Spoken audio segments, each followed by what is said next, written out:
Hello সবাইকে, কেমন আছেন সবাই? আশা করি সবাই ভালো আছেন।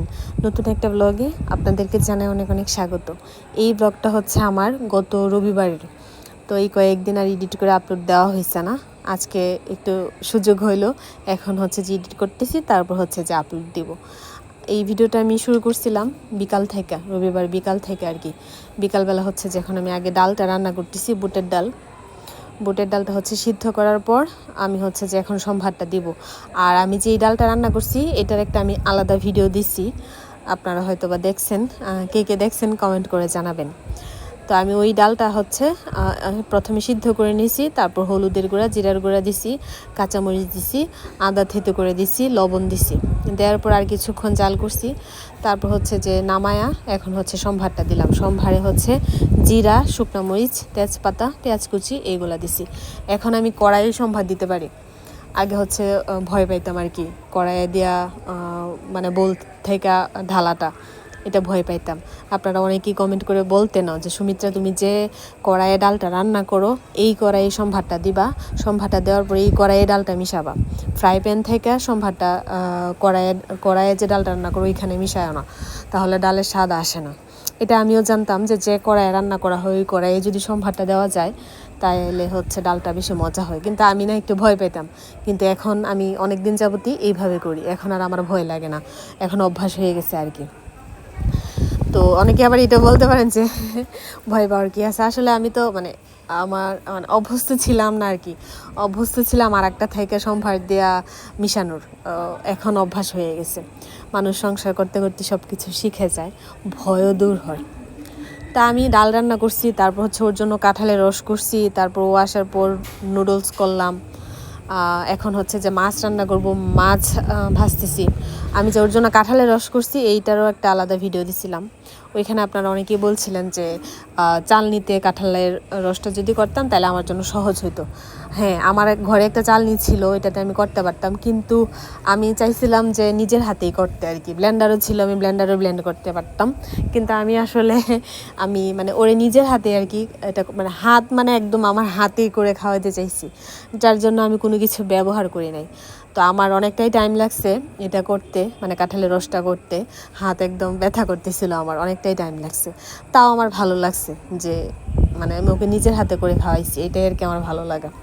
আমরা মেয়েরা আসলে যতটা এফোর্ট দিই একটা সংসারের প্রতি, আমার একটা সম্পর্কের প্রতি, এই এফোর্টগুলা পুরুষ মানুষ কমই দেয়। পুরুষ মানুষের আসলে কম দেয় বললে ভুল হবে, পুরুষ মানুষের এফোর্টটা আবার অন্যরকম। তাদের কাছে তো বাস্তবতাটার দাম বেশি, আর উচিতও এটাই, বাস্তবতাটার দাম দেওয়াটাই বেশি উচিত। কারণ হচ্ছে যে পুরুষ মানুষের কাঁধে অনেক দায়িত্ব থাকে, যেটা আমরা অনেক সময় নারীরা বুঝি না। তাদের ব্যাপারগুলো আলাদা, আর আমরা তো হচ্ছে যে আবেগপ্রবণ বেশি নারীরা, যার জন্য হচ্ছে সম্পর্কে আমরা এফোর্টটা বেশি দেই।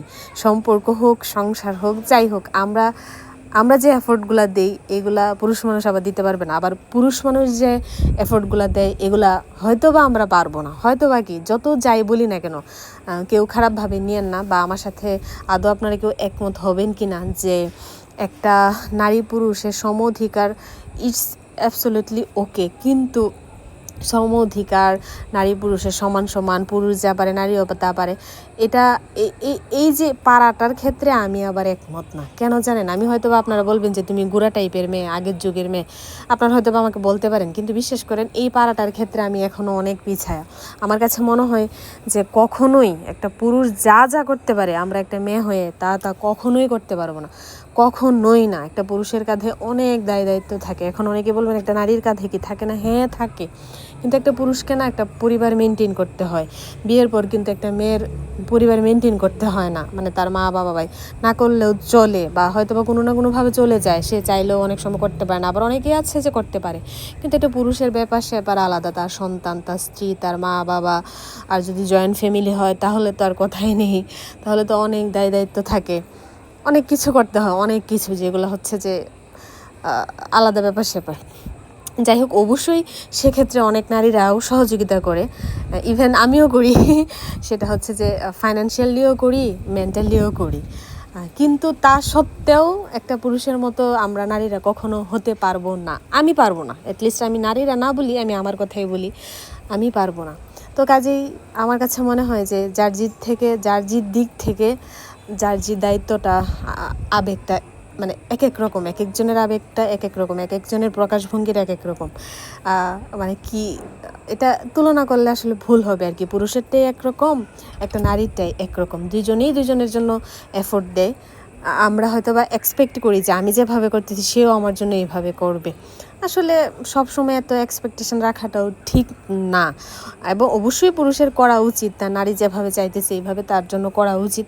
তা সত্ত্বেও মানে অত এক্সপেকটেশন রাখাটাও ঠিক না, কারণ পুরুষের কাঁধে ভাই অনেক দায়িত্ব থাকে, তাদেরকে অনেক কিছু মেনটেন করতে হয়। এটাও আমাদের নারীদেরকে অনেক কথা বলে ফেললাম, অনেক বড় বড় কথা বলে ফেললাম। আরে বাহ, আমি এত বড় বড় কথা বলে ফেললাম, আমারটা ভাবতেই অবাক লাগতেছে। হ্যাঁ, আমি কি বলছি না বলছি নিজেও জানি না।